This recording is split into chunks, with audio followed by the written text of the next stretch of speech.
Укуктук өлкөдө жарандар дайым юристтердин жардамына муктаж. Бирок юристтердин кызматы үчүн акы төлөнгөндүктөн бардык эле жарандардын мүмкүнчүлүгү жете бербейт. 2016-жылы жарандарга акысыз юридикалык жардам көрсөтүү мыйзамы ишке кирип, тең укуктуулукту камсыздоо максатында мамлекеттик координациялык борбор ишке кирди. Кирешеси айына 8750 сомдон ашпаган болсо, ошол учурда ушул жаран ушул акысыз адвокат менен камсыз кылынууга укуктуу. Ал эми ошол доходун текшербей алууга андай укугу бар адамдарды айта кетсек, бул биринчи очередь бул ушул кармоо учурунда кармалган адамдарга ошол адвокат менен муктаж болуп калса, ошол учурда ушул кирешесин текшербей эле мамлекет тарабынан жардам берилет. Мыйзамдын аткарылышы негизинен аз камсыз болгон жарандарга багытталган. Алардын бири Айда Салбаева 4 баласы менен Чүй айылындагы бул кичине үйдү ижарага алып жашайт. 2 жыл мурда Айданын жолдошу каза болгон. Жалгыз бой эне чакан ашканада иштеп, балдарды өзү жалгыз тарбиялап келет. Мен 4 балам бар. Кызым турмушта, чоң балам тайны тайтасы багып калган. Андан кийинки 2 балам өзүмдүн колумда. Балдардын эң кенжеси Аваз 10 жашка чыкчакты бир дагы документи жок өстү. Айылдаштар таанып билгендиктен мектепке киргизип окуганы болбосо бир дагы социалдык, медициналык жардамдарды ала албай келет. Бул көйгөйгө наристе төрөтканада эмес, үй шартында жарык дүйнөгө келиши себеп болгон.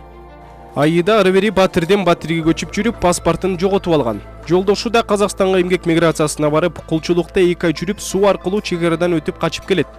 Паспорту казакстандык иш берүүчүлөрдүн колунда калган. Ата-энесинин документи жок болгондуктан мамлекеттик каттоо кызматы балага документ берүүдөн баш тартышат. Атанын документи болсо балага документ бербейт экен. Жылдар өтө берди, документ ала албадык. Анан жолдошум документ алганда мен паспортумду да алдык, барсак бербей койду митирка. 2 жыл мурда Айда жолдошунан айрылат. Жөлөк пул алуу үчүн жергиликтүү бийликке кайрылып, документиңиз туура эмес деген жооп алат. Ал тургай баласын мектептен четтетүү маселеси да көтөрүлүп, арга таппай калат. Балага документ берүү тууралуу иш сотто карала турган болгон. Адвокат жалдоого акчасы жок. Документ маселеси бир нече жылга созулган. Акыры Токмок шаарындагы райондук акысыз юридикалык жардам көрсөтүү борборуна кайрылат. Бизден 1 сом акча албастан кайра бизге ушу убагында келе 3 жыл процесс болду митирка алыш үчүн. 3 процесске мага барып келишти эле бир частный пекарняга кирип иштеп аттым. Ушу барып келишимде эле кыйын болуп атты пересадка менен. Ошого тыйынынан бери берип, эже келиңиз бүтүрөлү. Адвокаттардын кийлигишүүсү менен соттук иш ийгиликтүү чечилип, балага туулгандыгы тууралуу күбөлүк берилди. Женщина пыталась, оказывается, неоднократно обращаться к адвокатам.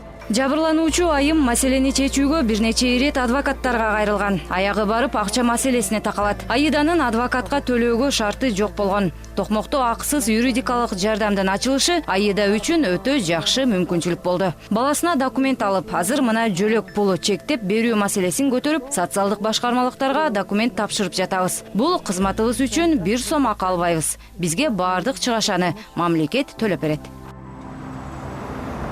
Кыргызстанда документтештирүү калпыстыгынан миңдеген адамдар жапа чегип келишет. 2012-жылы автоунааларга болгон ишеним каттын жоюлушу менен унааны тастыктоочу документ албастан соодалоо практикасы ишке аша баштады. Өткөн жылдан тарта коопсуз шаар долбоору ишке киргенден бери жарандар анын кесепетин сезе башташты.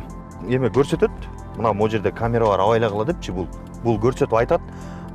Ошондон акырын айдап уже лучтан тартып жолдон кетип бараткандан кийин эмеге светофорго жетейин дегенден анан знак тыгып коюшкан да. Алардын бири Назият 2 жыл мурда сатып алган автоунаасын өзүнө каттаткан эмес. Жакында унаанын мурдагы ээси 20 000 айып пул келгенин, автоуна камакка алууга арыз жаза турганын айтып, телефон чалган. Ал за границага кетиш керек экен. Кетейин десе 20 000 сом штраф, общий 25 000 сом штраф экен. Ошол менен скидкасы менен пеня сенясы менен 20 000 кетти. Общий айланды. Ал за граница чыгайын десе аэропорттон кетирийт, штрафты төлө анан чыгасың депчи. Анан чыга албайт экен. Мамасы, папасы, иниси кетиптир, Бишкекте жалгыз эле калыптыр да. Азыр ал менин аркаман ээрчип жүрөт, срочно төлөп, мен кетишим керек деп. Үйгө чейин келип атат да уже. Анан кийин ошентип дагы жакшымы табылып калды. Табылбаганда экөөбүз вообще кырылышмак экенбиз. Мындай юристтердин аралашуусун талап кылган учурлар өлкөдө өтө эле көп кездешет. Как правило, люди не хотят лишние деньги платить и переоформлять. Адамдар ашыкча акча төлөгөндөн качып, унааларды өздөрүнө каттатышпайт. Ал эми бакыт каты унаанын чыныгы ээсине келип жатат. Коопсуз шаар долбоору киргенден бери 100гө жакын кайрылуу болду. Мага келип кайрылышат. Адвокат экенсиңер, мага ээсин таап бериңиздер деп. Мен да аларды таап албайм. Маселе ошондо. Мурда майде бул база сакталып, жок дегенде 2 жыл турчу. Ишеним катты өкмөт жоюп салгандан бери маалымат сакталбай калды. Нотариуска барса болот. Бирок ал жакта да 3 жылдан ашык сакталбайт. Мага адамдар чалып жатат. 2010-2012 жылдары унаасын саткандар. Мындай учурда күбөлөрдүн катышуусу менен жок дегенде бир документтин негизинде сотко кайрылып мыйзамдуу ээсин таанууга болот. Поэтому, если вы собственник машины, там только ваши данные будут сидеть у них в ГАИ.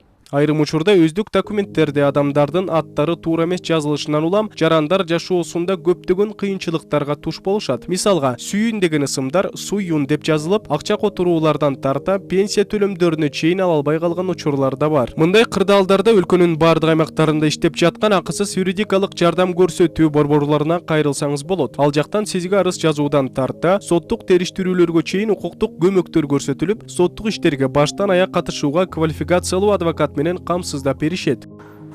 Ушул күнгө чейин, ушул мыйзам 2016 жылдагы кабыл алынган мыйзам алынганга чейин мен айтып коем, мындай мамлекеттик саясат бул багытта жүргүзүлгөн эмес. Институционалдык механизмдер жок болгон. Мындайча айтканда бул формалдуу эле түрдө келип келген. Ошон үчүн ошол күнгө чейин, бүгүнкү күнгө чейин адамдардын арасында ушундай бир жаман бир ой пикир пайда болгон. Ушул мамлекеттик адвокат же болбосо баягы дежурный адвокат деп сапаттуу жардам, эффективдүү жардам берүү багытта бир топ жумуштар жасадык.